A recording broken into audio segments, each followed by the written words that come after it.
Alisson, teu livro de filosofia do direito, é um livro que me honra em dizer que sou o editor dele.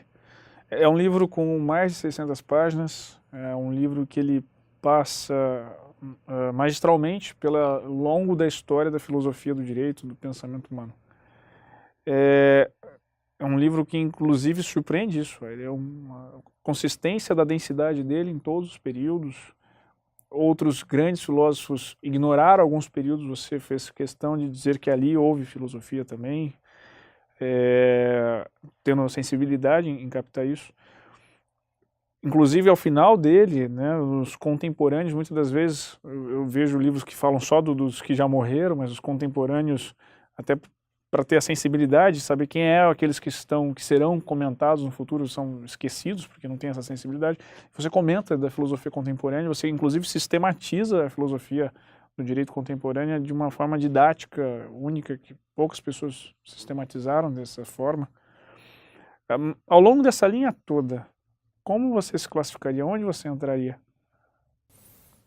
Em primeiro lugar, meu querido Henderson, eu tenho respeito pela história da filosofia e não imagino que simplesmente nós viramos as páginas e do passado chegamos ao presente. Não é só isso, não.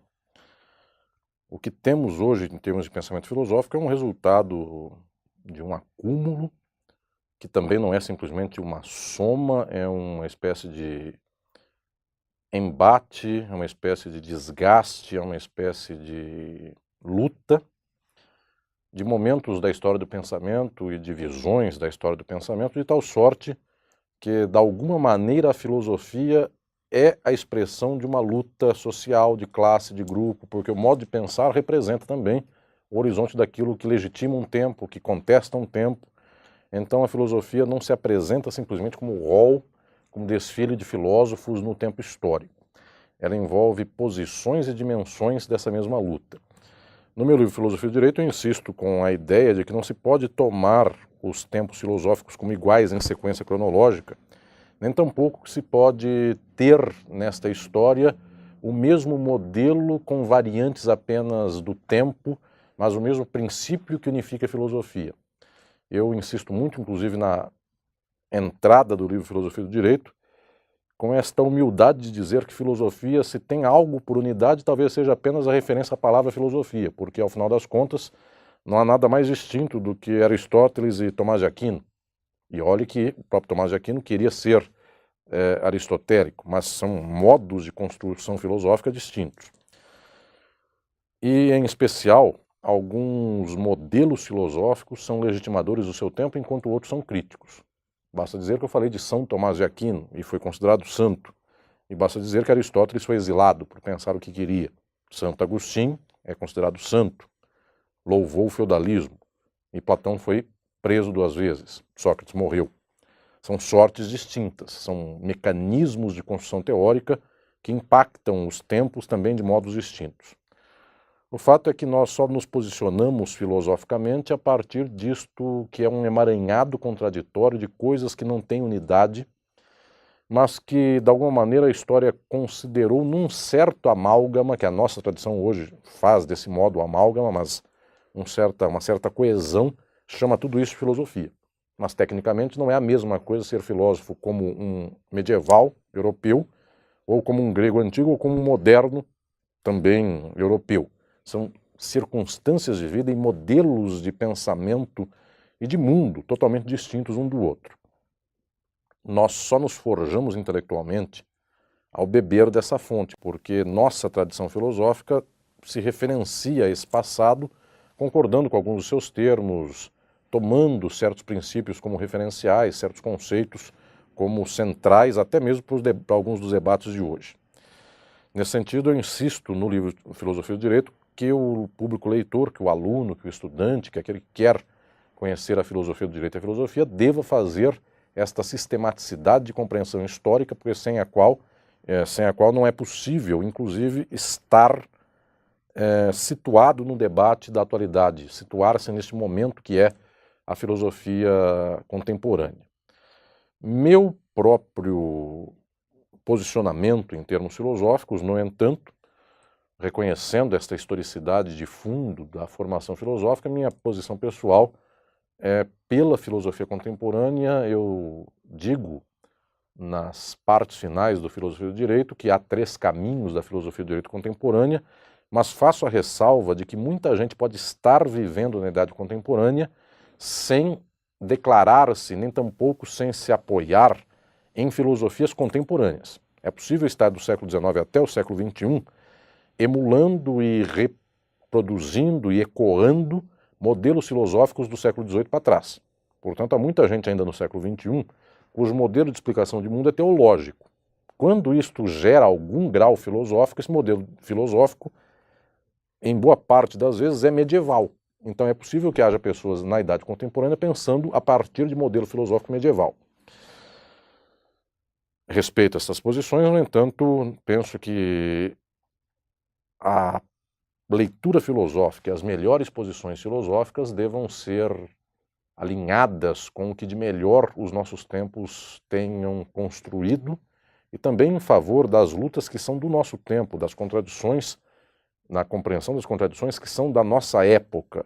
Não adianta aqui nós termos referência medieval para problemas que são do século XXI. Nesse sentido, minha construção filosófica é toda ela contemporânea, reconhecendo que o que chamo de contemporâneo tem pelo menos 3 grandes vertentes que se desdobram em tantas outras modulações filosóficas. Essas vertentes nem são caminhos originários, são agrupamentos que eu faço depois de pensadores e filósofos que são construídos, seus pensamentos são levantados de modo insigne. Ninguém é filósofo porque de antemão quer ser de uma linha filosófica, ele é um pensador por si só.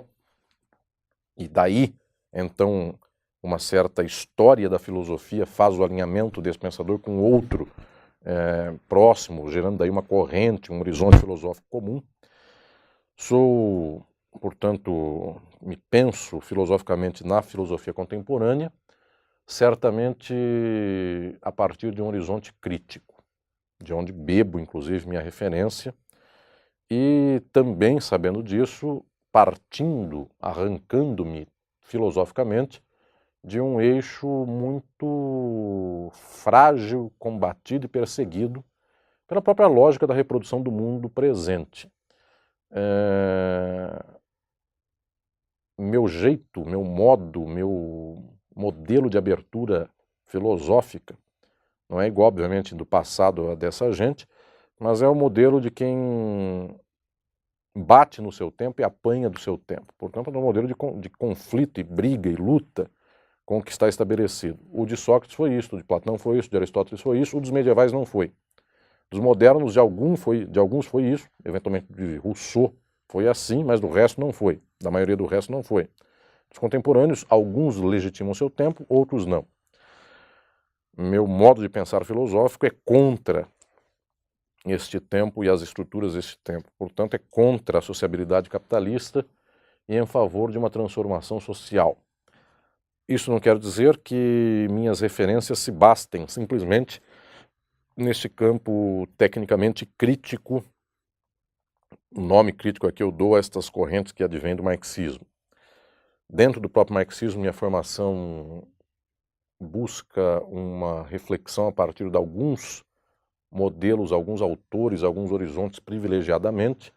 Para o direito, a leitura é pachucaniana, para o Estado, minha reflexão no livro Estado e Forma Política e em outros mais, advém de horizontes como, por exemplo, do debate da derivação, Joachim Hirsch e outros mais, tem uma certa construção própria deste horizonte crítico, mas também uma abertura àqueles horizontes que eu chamo de não juspositivistas, que em termos gerais eu chamaria de não liberais, de não tecnicistas. Para a filosofia da ciência, o nome que dou é não tecnicismo, é esse caminho do meio, que não é o tecnicista ou o juspositivista. E com muito respeito sempre olhei, com alguma distância, mas algum respeito, leituras como as de Nietzsche, como as de Heidegger, como as de Gadamer, como as de Foucault, como as do estruturalismo e do pós-estruturalismo, nos debates de hoje, inclusive, do final do século XX e século XXI, alinhando um pouco dessa tradição destes autores, que alguns chamam até de malditos da filosofia, uma tradição que vai de Nietzsche até Heidegger, uma tradição que não é a oficial, não é a liberal, não é aquela que cai bem nas universidades do centro do capitalismo mundial, mas eu sempre busquei anelar tudo isso à tradição mais profunda e decisiva da compreensão de como funciona o capitalismo. Então daí vem Marx, Engels, Lenin, Pachucanes, a Escola de Frankfurt, enfim, uma lista longa de pensadores de uma tradição crítica, até chegar aos pensadores da atualidade dessa própria tradição crítica, passando por Althusser, passando por uma longa lista dos pensadores de poucas décadas atrás, até chegar ao momento atual, onde está aí Slavoj Zizek, onde está uma série de pensadores que estão construindo uma reflexão sobre o momento presente do mundo e os aparatos filosóficos necessários para dar conta desse momento. Isso envolve a constituição da subjetividade, isso envolve a reflexão sobre as formas sociais, isso que me acompanha como elemento central desta minha reflexão, que são as formas sociais, o que é a forma mercadoria, a forma valor, o que é a forma de subjetividade jurídica, a forma política estatal, se essas formas se relacionam, se é derivação de forma para outra, se a forma estatal e a forma jurídica tem algum grau de conformação, e essa proposta que eu faço nos meus livros, as duas confluem mantendo a sua condição insígne, mas uma conformando a outra em alguns pontos. Toda esta reflexão sobre forma social, sobre constituição da subjetividade, sobre dinâmica social, como se estrutura a própria sociedade capitalista, como está a ideologia nesse momento na própria constituição social, se ela é do consciente, se ela é do inconsciente, se ela advém de prática ou advém simplesmente de declaração e de convencimento. Toda esta é a reflexão que desenvolvo nestes anos e que está, de alguma maneira, em sintonia profunda com esses debates que são os debates críticos de hoje. Mas, volto a dizer, esses debates só podem se assentar bem quando também um grande corpo de pensamento anterior vem trazer suas luzes a essa reflexão. Aí, imediatamente, ao lado deste monumento de um pensamento crítico marxista, eu venho anelando, venho somando contribuições desses campos não positivistas, existenciais, uma leitura nietzscheana, Foucaultiana, estruturalista, naquilo que tenham para contribuir para esta visão, desde Lacan e Freud e de outros mais. Mas não desconheço o passado e volto a dizer que talvez um pouco desta inspiração do presente advenha de horizontes do passado. Um Maquiavel, no Renascimento, fez uma leitura muito concreta da política no seu tempo, com as limitações, inclusive, do horizonte do seu tempo, mas é alguém cuja referência é bastante própria.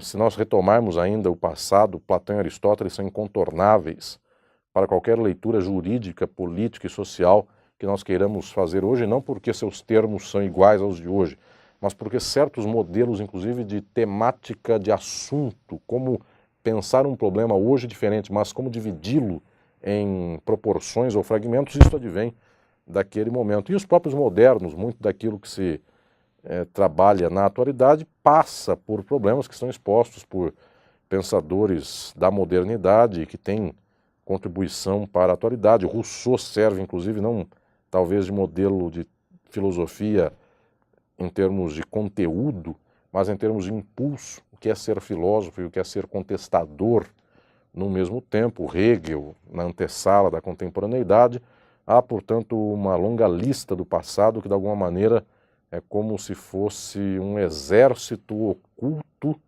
que está aqui alinhando um pensamento que temos que construir para a atualidade.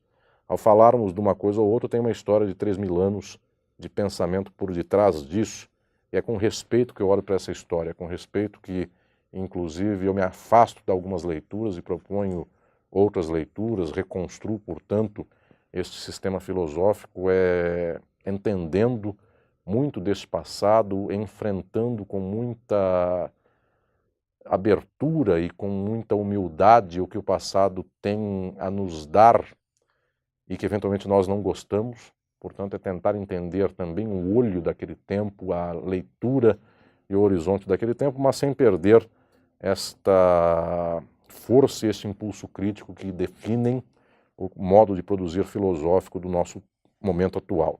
Eu diria que o impulso filosófico só é possível com vigor, com convicção, se ele não tiver medo daquilo que vai enfrentar. E quando não faz esta reserva de medo, quando enfrenta com toda a clareza e com toda a gana este momento presente, eu só posso chamar esse pensamento filosófico de pensamento filosófico crítico. Eu penso que exatamente aí está o que de melhor o nosso tempo tem a construir e a legar para o futuro da humanidade. E para concluirmos essa fabulosa conversa, eu queria pedir novamente aqueles versos que você escreve que tanto esconde do público, para que eu declamasse para nós. Para você, meu querido Henderson, então, que me faz tirar da manga do colete o que eu, em geral, não exponho em público, 2 linhas. Alguma coisa de errado existe, senão não haveria um coração tão triste. Obrigado. Satisfação tê-lo aqui. Muito obrigado.